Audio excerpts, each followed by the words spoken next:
निर्गमन अध्याय 22। निर्गमन अध्याय 22। यदि कोई मनुष्य बैल या भेड़ या बकरी चुरा कर उसका घात करे या बेच डाले, तो वो बैल के बदले 5 बैल और भेड़ बकरी के बदले 4 भेड़ बकरी भर दे। यदि चोर सेंध लगाते हुए पकड़ा जाए और उस पर ऐसी मार पड़े कि वह मर जाए, तो उसके खून का दोष न लगे। यदि सूर्य निकल चुके तो उसके खून का दोष लगे। अवश्य है कि वह हानि को भर दे। और यदि उसके पास कुछ न हो तो वह चोरी के कारण बेच दिया जाए। यदि चुराया हुआ बैल या गदहा या भेड़ या बकरी उसके हाथ में जीवित पाई जाए, तो वह उसका दुना भर दे। यदि कोई अपने पशु से किसी का खेत या दाख की बारी चराए, अर्थात अपने पशु को ऐसा छोड़ दे कि वो पराये खेत को चर ले, तो वह अपने खेत की और अपनी दाख की बारी की उत्तम से उत्तम उपज में से उस हानि को भर दे। यदि कोई आग जलाए और वह कांटों में लग जाए और फूलों के ढेर या अनाज या खड़ा खेत जल जाए, तो जिसने आग जलाई हो वह हानि को निश्चय भर दे। यदि कोई दूसरे के पास रुपए या सामग्री की धरोहर धरे और वह उसके घर से चुराई जाए, तो यदि चोर पकड़ा जाए तो दुना उसी को भर देना पड़ेगा। यदि चोर न पकड़ा जाए तो घर का स्वामी परमेश्वर के पास लाया जाए कि निश्चय हो जाए कि उसने अपने भाई बंधु की संपत्ति पर हाथ लगाया है या नहीं।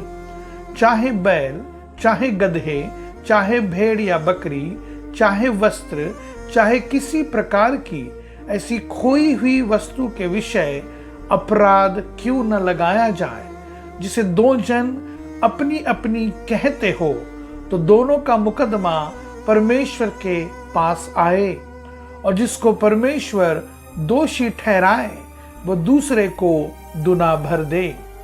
यदि कोई दूसरे को गदहा या बैल या भेड़ बकरी या कोई और पशु रखने के लिए सौंपे और किसी के बिना देखे वह मर जाए या चोट खाए या हाँक दिया जाए, तो उन दोनों के बीच यहोवा की शपथ खिलाई जाए, मैंने इसकी संपत्ति पर हाथ नहीं लगाया। तब संपत्ति का स्वामी इसको सच माने और दूसरे को उसे कुछ भी भर देना न होगा। यदि वह सचमुच उसके यहाँ से चुराया गया हो, तो वह उसके स्वामी को उसे भर दे। और यदि वह फाड़ डाला गया हो, तो वह फाड़े हुए को प्रमाण के लिए ले आए, तब उसे उसको भी भर देना न पड़ेगा।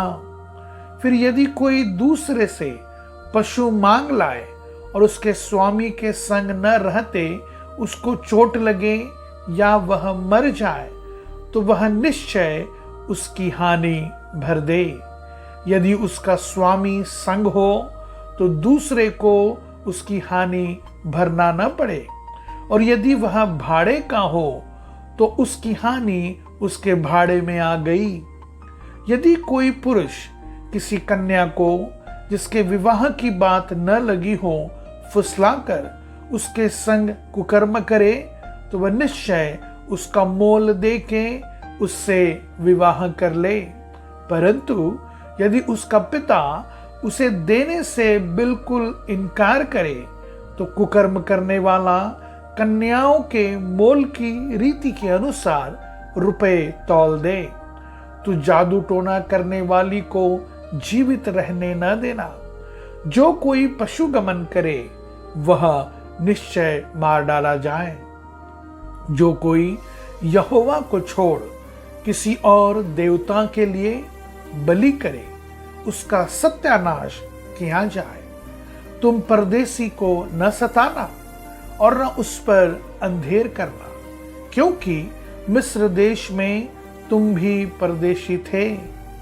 किसी विधवा या अनाथ बालक को दुख न देना।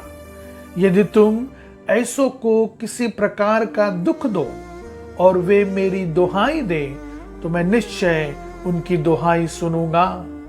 तब मेरा क्रोध भड़केगा और मैं तुमको तलवार से मरवाऊंगा, और तुम्हारी पत्नियां विधवा और तुम्हारे बालक अनाथ हो जाएंगे।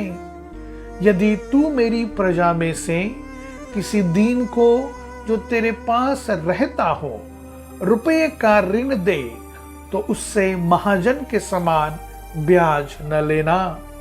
यदि तू कभी अपने भाई बंधु के वस्त्र को बंधक करके रख भी ले, तो सूर्य के अस्त होने तक उसको लौटा देना, क्योंकि वह उसका एक ही ओढ़ना है। उसकी देह का वही अकेला वस्त्र होगा, फिर वह किसे ओढ़कर सोएगा। और जब वह मेरी दुहाई देगा, तब मैं उसकी सुनूंगा, क्योंकि मैं करुणामय हूं। परमेश्वर को श्राप न देना, न अपने लोगों के प्रधान को श्राप देना।